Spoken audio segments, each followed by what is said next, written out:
Good morning, students. Today we have next lecture on coordinate system in the electromagnetic field theory, and today we will discuss the coordinate system. In this coordinate system, we will discuss the third type of the coordinate system in the electromagnetic field theory. So, it is our third type of electromagnetic uh, coordinate system, that is the spherical coordinate system. Previous In the previous lecture we have already discussed the rectangular coordinate system, Cartesian coordinate system, and cylindrical coordinate system.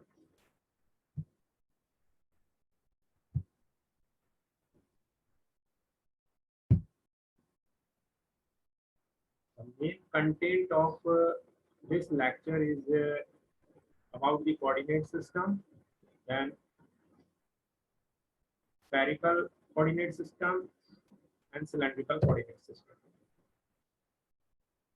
Prerequisite for this video lecture is to understand the vector calculus, complex variables, and the course is focused on the foundation of the electromagnetic field theory.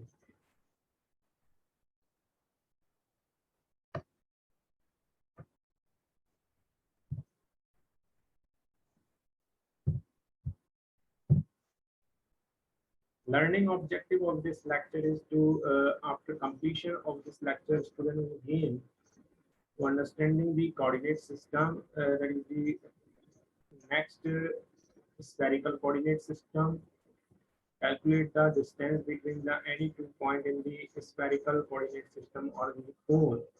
They are able to locate the point in the spherical coordinate system, determine the midpoint between the any two points.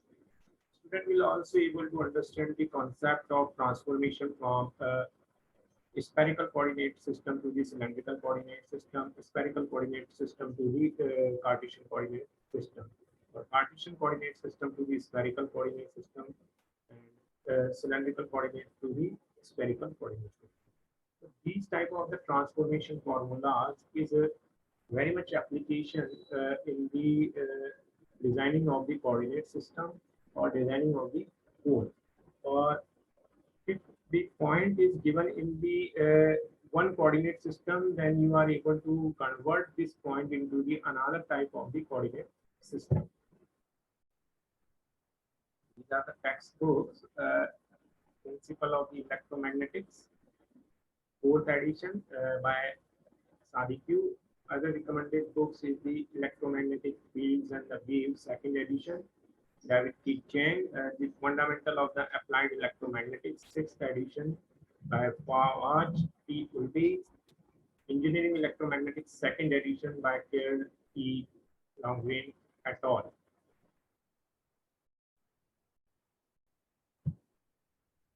The outcomes of this video lecture is students will able to understand the spherical coordinate system. They are easily understand the transformation of one coordinate system to the another coordinate system. Up to this, we have already studied the rectangular coordinate system and cylindrical coordinate system. So student will able to understand the transformation or relationship between the all three transformations. After studying of this spherical coordinate system, they will clear the concept of coordinate system of rectangular coordinate system, cylindrical coordinate system, and spherical coordinate system. We also know that the cylindrical coordinate system is known as a circular coordinate system, and the second name of spherical coordinate system is that it is as a work as a cone. So it is also known as the cone or spherical coordinate system or conic coordinate system.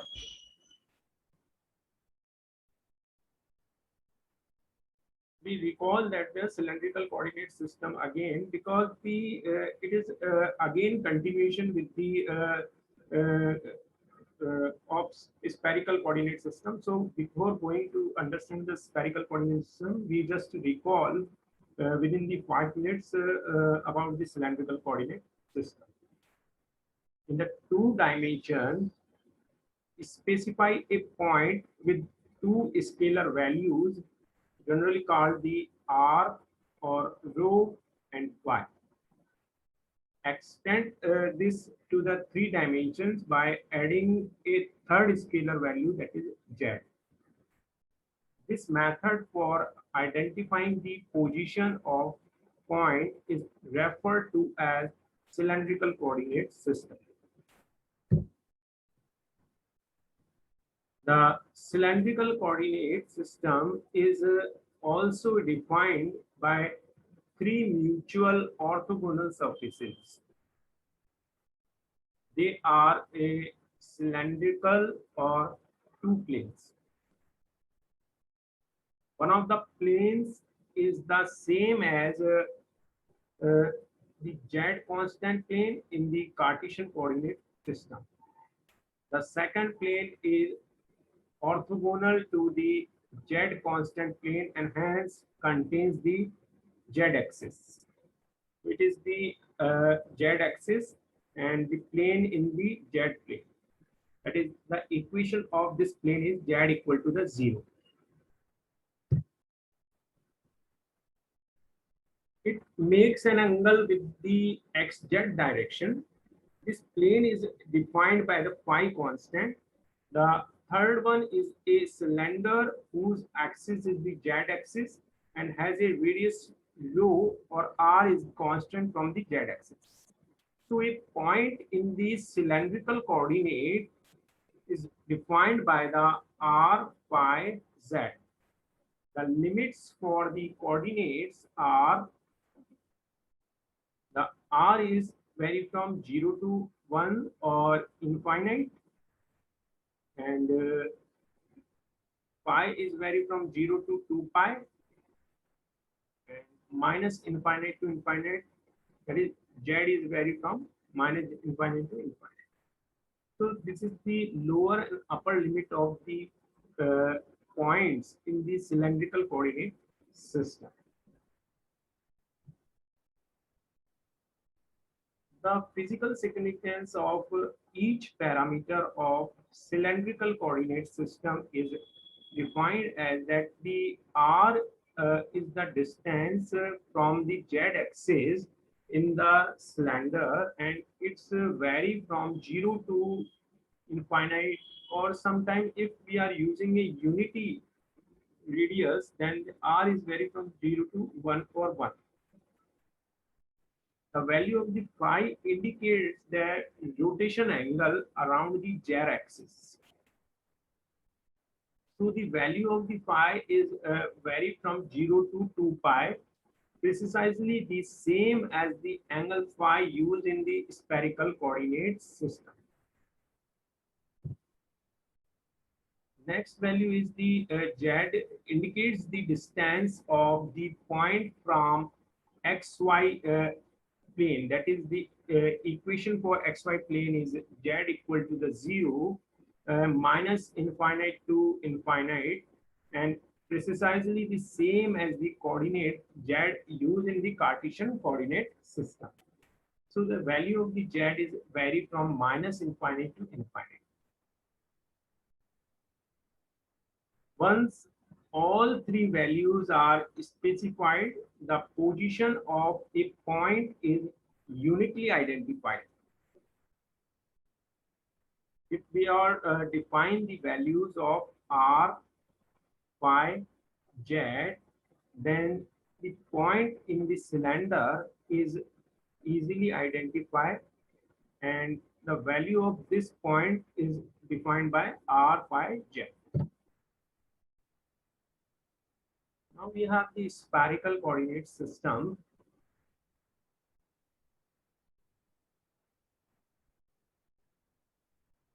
Geographers specify a location on the Earth's surface using three scalar values: longitude, latitude, and altitude. Longitude and latitude are the angular measures, while altitude is a measure of distance. Latitude, longitude, and the altitude are similar to the spherical coordinates. Spherical coordinates consist of one scalar value r with units of distance, while the other two scalars value theta, phi have the angular units in the degrees or radians. So in the spherical coordinate system, we have three scalar values. One is the longitude, latitude, and third is the altitude. So longitude and the latitude are the angle, and it is measured in the uh, angular distance or angular measurement. Altitude measure the distance in linearly. So altitude is defined by the r value of scalar quantity, that is the r. R is represent the uh, angular altitude distance or altitude measurement of the distance, and two other scalar quantity is defined by theta and phi, that is the angular unit or in the degrees and the radians.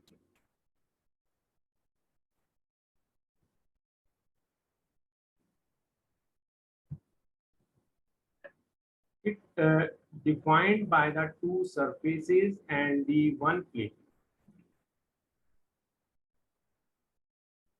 Two surfaces and one plane. The surfaces are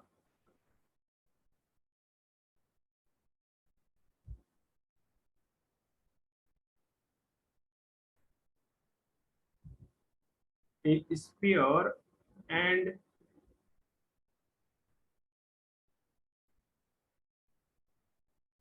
a cone. The plane is r constant plane. The sphere is centered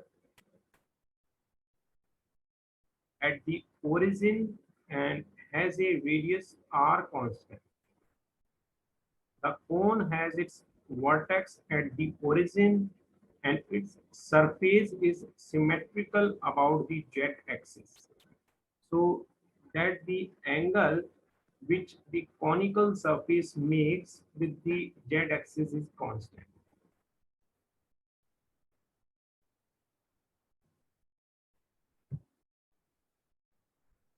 The point in the spherical coordinate system is represented by the P equal to the R, and the limits for the coordinates are R is vary from 0 to 1. The lower limit of R is 0 and the upper limit of R is 1. So it varies from 0 to 1. Next is the angle theta. It is vary from 0 to pi. 0 is the lower limit and pi is our upper limit of theta. Next angular values, that is the phi, which is having the lower value 0 and upper limit 2 pi. So 0 to 2 pi is the limit for pi, 0 to pi is the limit for theta, and 0 to 1 is the limit for r, because r is a linear distance.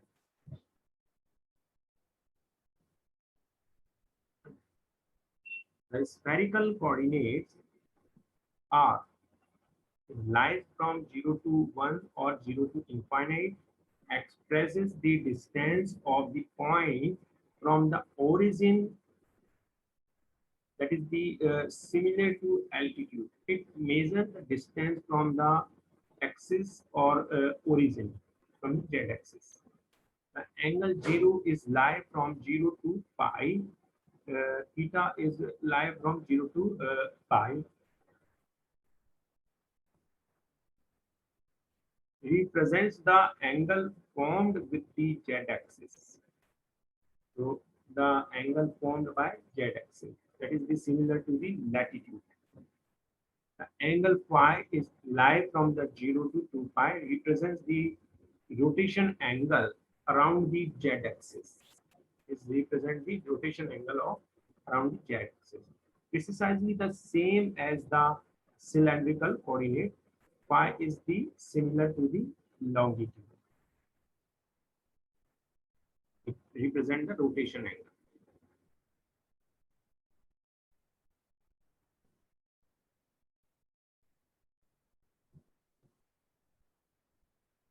Thus, using the spherical coordinates, a point space can be unambiguously defined by one distance and two angles.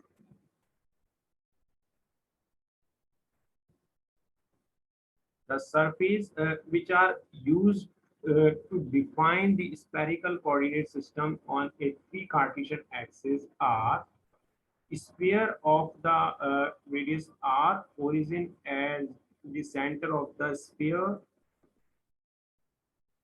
a right circular cone with its apex at the origin and its axis z-axis, and its half angle is theta.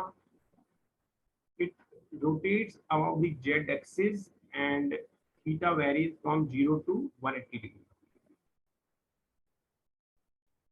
A half plane perpendicular to the xy plane containing the z-axis, making an angle phi with the xz plane. Thus, three coordinates of a point P in the spherical coordinate system are r, theta, phi. So, this is the all about the spherical coordinate system, and spherical coordinate system is represented by a sphere. In this sphere, we have 3 points. One is the r, second is theta, one is phi. So r, theta, phi is a point in the sphere, and r is the radius of the sphere, and theta is the right circular cone with its apex at the origin, and its axis as a z-axis, and the theta angle theta varies from 0 to 180 degrees, and the phi an angle with the xz plane as is same as in the cylindrical coordinate system. Phi is the angle in the xz plane with respect to the axis z. So these three pictures shows that the three values r, theta, and phi, three points in the sphere. So we are able to understand from the figure first, sphere of the radius r with the center as origin. In the xyz plane, we have origin in the center of the sphere, and we have a radius r from the origin to the surface of the sphere. So this altimeter distance is measured by the r. Now we have a right circular cone with the apex at the origin. In the figure B, it shows that the right circular cone with the apex at the origin. So this cone shows the angle theta with the z-axis to the cone boundaries, and so this right circular cone with apex at the origin shows that the value theta in the sphere. Figure C shows that the xy plane, the half plane perpendicular to the xy plane,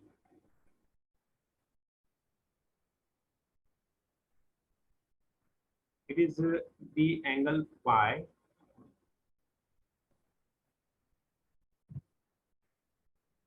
The differential length is the given by the BL SPH, that is the spherical differential length is represented by the BL equal to the dr in the direction of the unit vector AR plus r d theta in the direction of the unit vector theta plus r sine theta d phi in the direction of the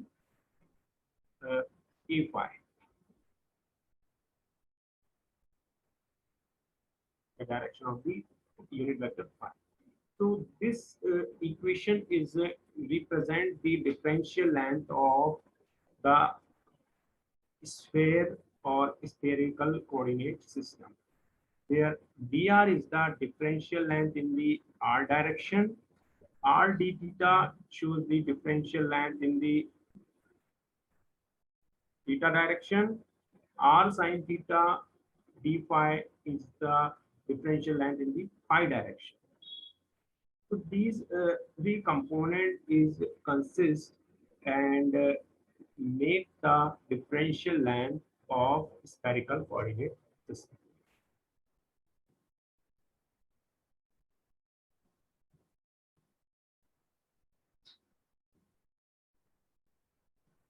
So the differential length in the modulus form is given by that the next equation under root dr whole square plus r d theta whole square plus r sine theta d phi whole square.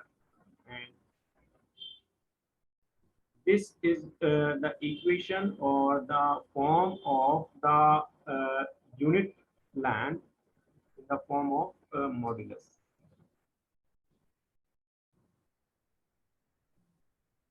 So through this we are able to find the magnitude of the differential length in the spherical coordinate system. In the next section, we have the differential volume element is given by the our spherical coordinate system. So dV is the representation of the volume. In the similar as a previous section, we have discussed the volume dV in the Cartesian coordinate system as well as the cylindrical coordinate system. So here we are using again same symbol dV or same representation for volume. dV is equal to the r square sine theta dr d theta d phi.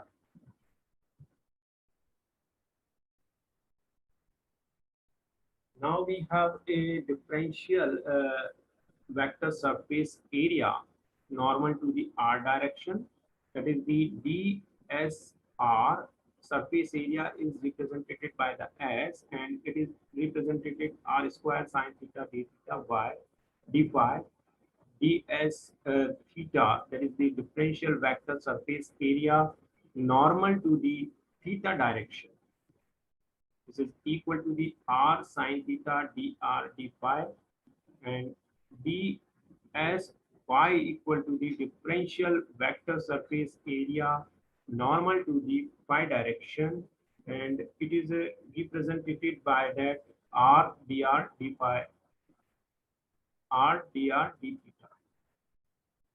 So these are the three different formulas in the direction of the r, theta, and phi for a differential vector surface area. Through this formula, we are able to find the surface area in the direction of r, theta, phi in the spherical coordinate system.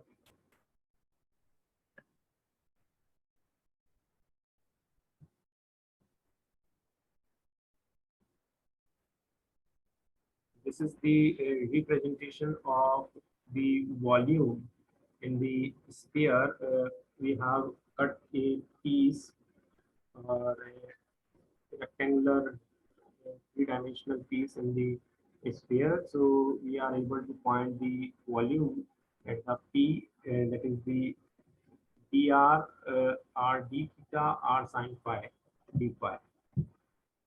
So this is the representation of the our volume.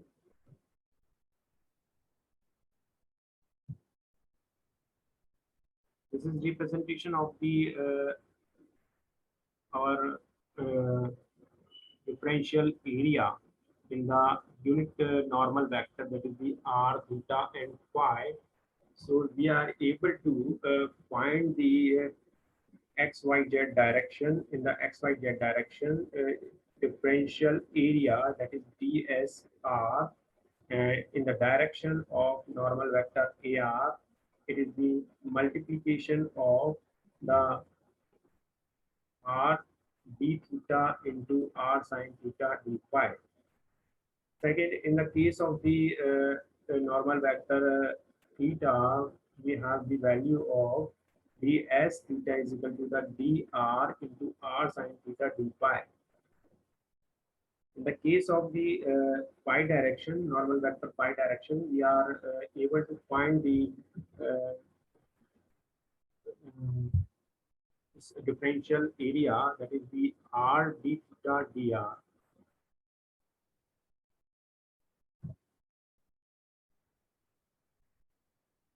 This is the cone in the spherical sphere. We have cut a cone in the sphere and the intersection of the two surfaces in the horizontal circle.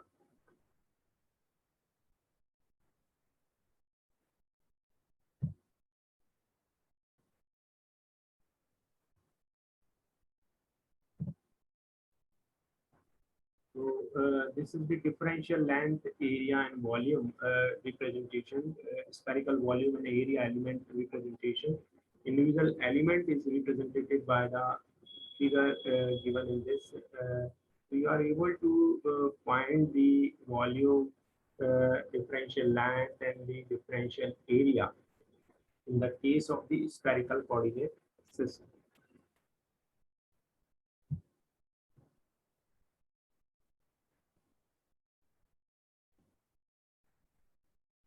In the next section, we have the coordinate transformation. How the coordinate is transformed from one form to the another form. So we have some relationship between the each coordinate system. So rectangular coordinate system to the cylindrical coordinate system transformation formulas we have already discussed in the previous lecture.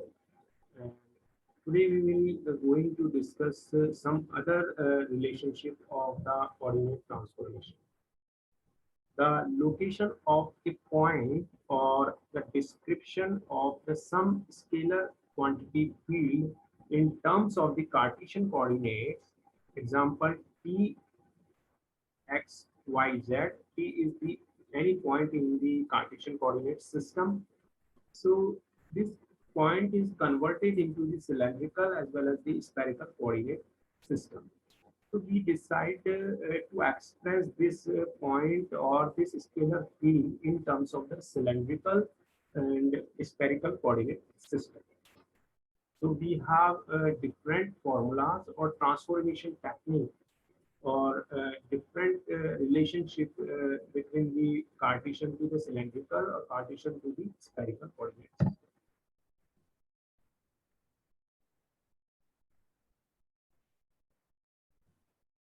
This is the transformation of the coordinate from the Cartesian to the cylindrical coordinate system.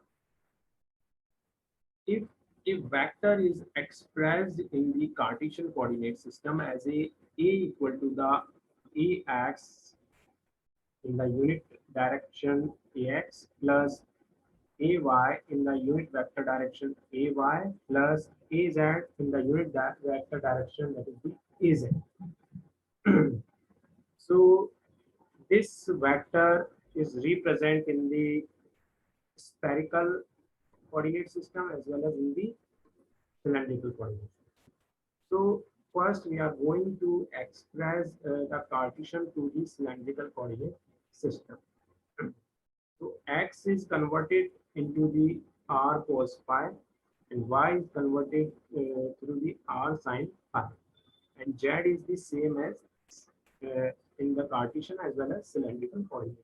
There is no changes in the z axis. And in the case of the cylindrical coordinate system, r is represented in terms of the Cartesian coordinate system by r equal to the under root square root of x square plus y square.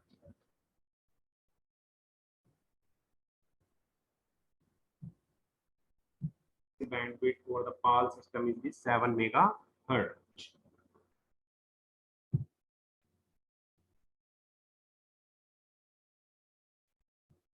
Cancellation of the phase errors. So in the case of cancellation of the phase error, this is the phasor diagram. First is the no phase error. And second, and show the subcarrier phasor on two consecutive lines whilst third is the depicts location of the resultant phasors at demodulators. Note that the phasor U plus JV chosen for this illustration represents a near magenta shades.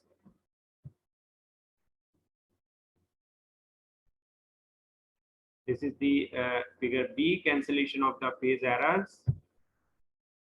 PAL D system. This is the in the PAL D system we have U and V output of UVDV modulators, and it has some adder and subtractor. This is the PAL coder or transmitter section. How the signal is transmitted in the case of the PAL transmitter section. So this is the complete block diagram shows that the PAL transmitter section. This is the PAL D receiver. So antenna is received and tuned for VHF and UHF frequencies, and we have a RF type of the super heterodyne receiver for the audio and video signals. So in the receiver signal, color signal is developed in the form of D minus Y, G minus Y, R minus Y. Three color text signal is developed, and this signal is given to the picture tubes. So this is the PAL receiver diagram. This is the again another type of the PAL receivers. Now we have a new type of the color TV standard, that is the SECAM, sequential color A memory, or sequential color with memory. It is used in the French. In the SECAM, only one of the color difference signal is transmitted at a time, that is the during the one line. The other color difference signal is transmitted during the next line.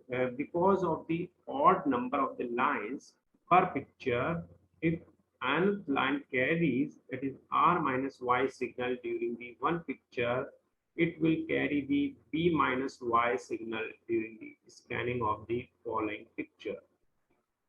A delay line of the 64 microsecond is used as a memory to produce the both the color signals available simultaneously. The determination of proper sequence of color line is done by identification pulses.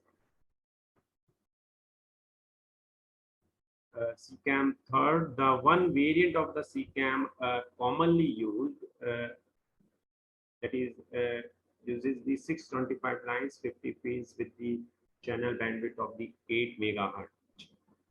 So there is the difference in the three schemes in the bandwidth.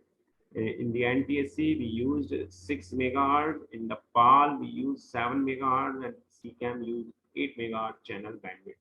Sound carrier at the 5.5 megahertz. weighted color difference signal are called dr is equal to the 1.9 r minus y and dv is equal to the 1.5 b minus y. So FM is used for the sound color subcarrier and hence phase changes does not produce URRs. The weighting factor for R minus Y is minus 1.9. The color subcarrier is at 4.4375 megahertz. However, for suppressing the dot pattern in the picture, two separate subcarriers are used 4.40625 for R minus Y and 4.250 megahertz for B minus Y, 272H and 282H.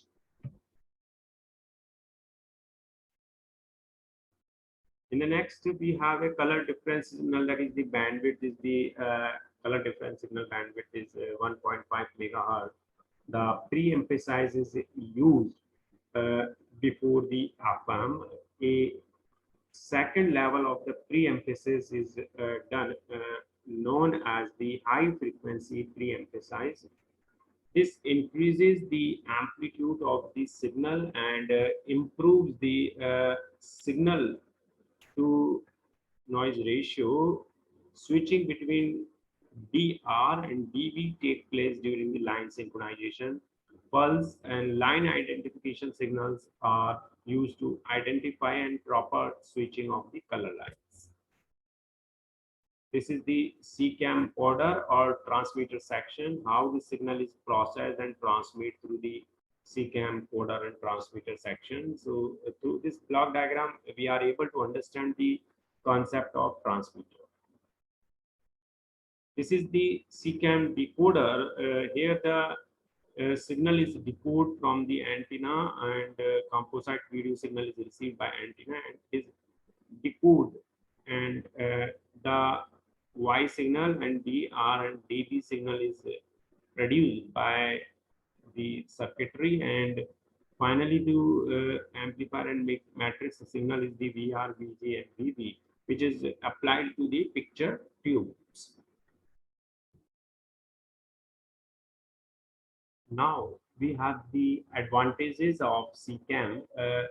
Because of the FM, CCAM receivers are immune to phase distortion. Since only one chrome signal at a time, there is no possibility of crosstalk between the chrome signals. No need for QAM at transmitter. No need for separate manual hue and saturation control. Due to the above, CCAM receivers are simple and cheap.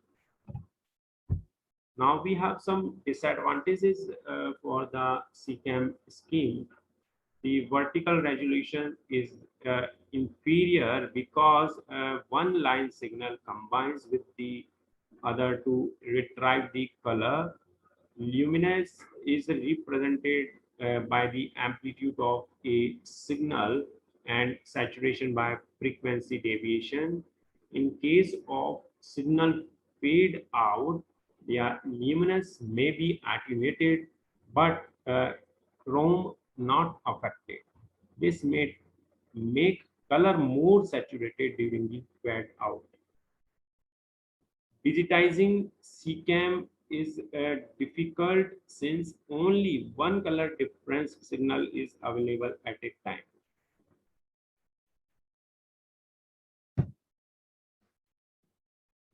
Now we have some multiple choice question on the basis of the color TV picture tubes and the color TV standards. So first type of the multiple choice question, which type of the amplifiers are used in the high level transmitter? A class C amplifier, B class A amplifier, C no amplifier used, and D none of the above. Question number 2, in the digital TV ADC conversion is done by A pulse code modulated system, B DPCM, C. Delta modulation, D. Adaptive delta modulation. In a TV receiver set, sound and video signals are separated at the A. Video detector, B. Video amplifier, C. Sync separator, D. IF stage. The three primary colors in the luminous signal of a color TV are A. Red, green, orange, B. Red, green, blue, C. Blue, green, magenta, D. Yellow, green, cyan. Next multiple choice question, that is the fifth question.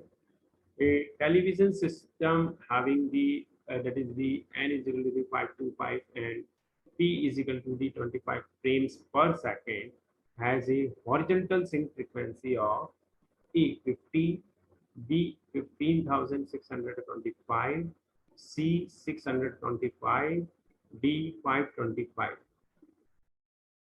This is the based on the NTSC scheme or NTSC system. Next, the signals sent by the TV transmitter to ensure correct scanning in the receiver are called A. Sync, B. Home signal, C. Luminous, and D. Video signal. Next, seventh question. The interlacing is used in the TV frames to A. Reduce the illusion of the motion. B. Ensure the scanning of all lines. C. Avoid the flicker. D. Avoid the humming. Question number 8.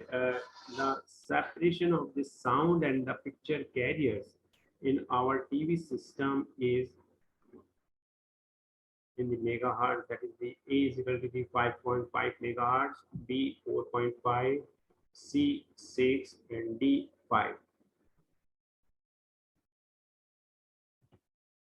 Question number 9. The equalizing pulses in the TV are sent during A.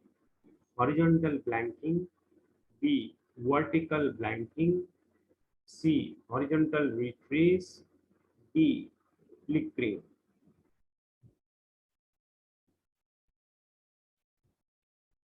If a normal line sync pulse width is 4.7, its width of equalizing pulse is its A 4.6, B 2.3, C 9.2, D 1.5.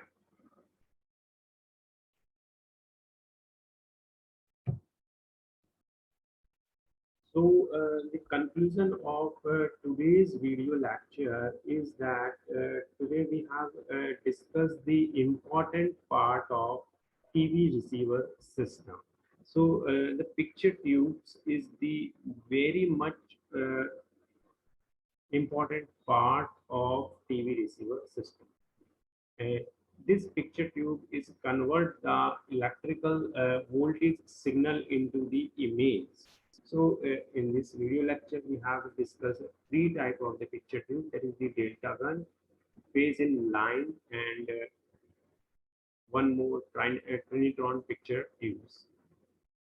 After that, we have discussed the different color TV standards.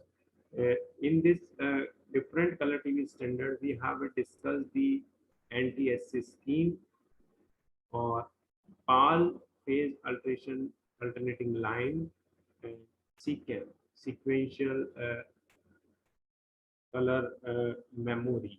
So all three standards are used by different countries. So today we have discussed these color TV system standards and some multiple choice question.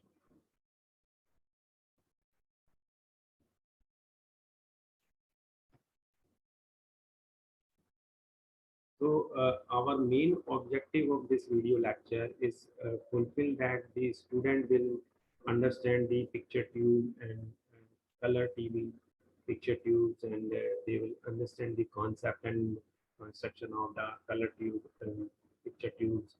They will also understand and differentiate the three scheme of the color TV standards which is used in worldwide. Thank you.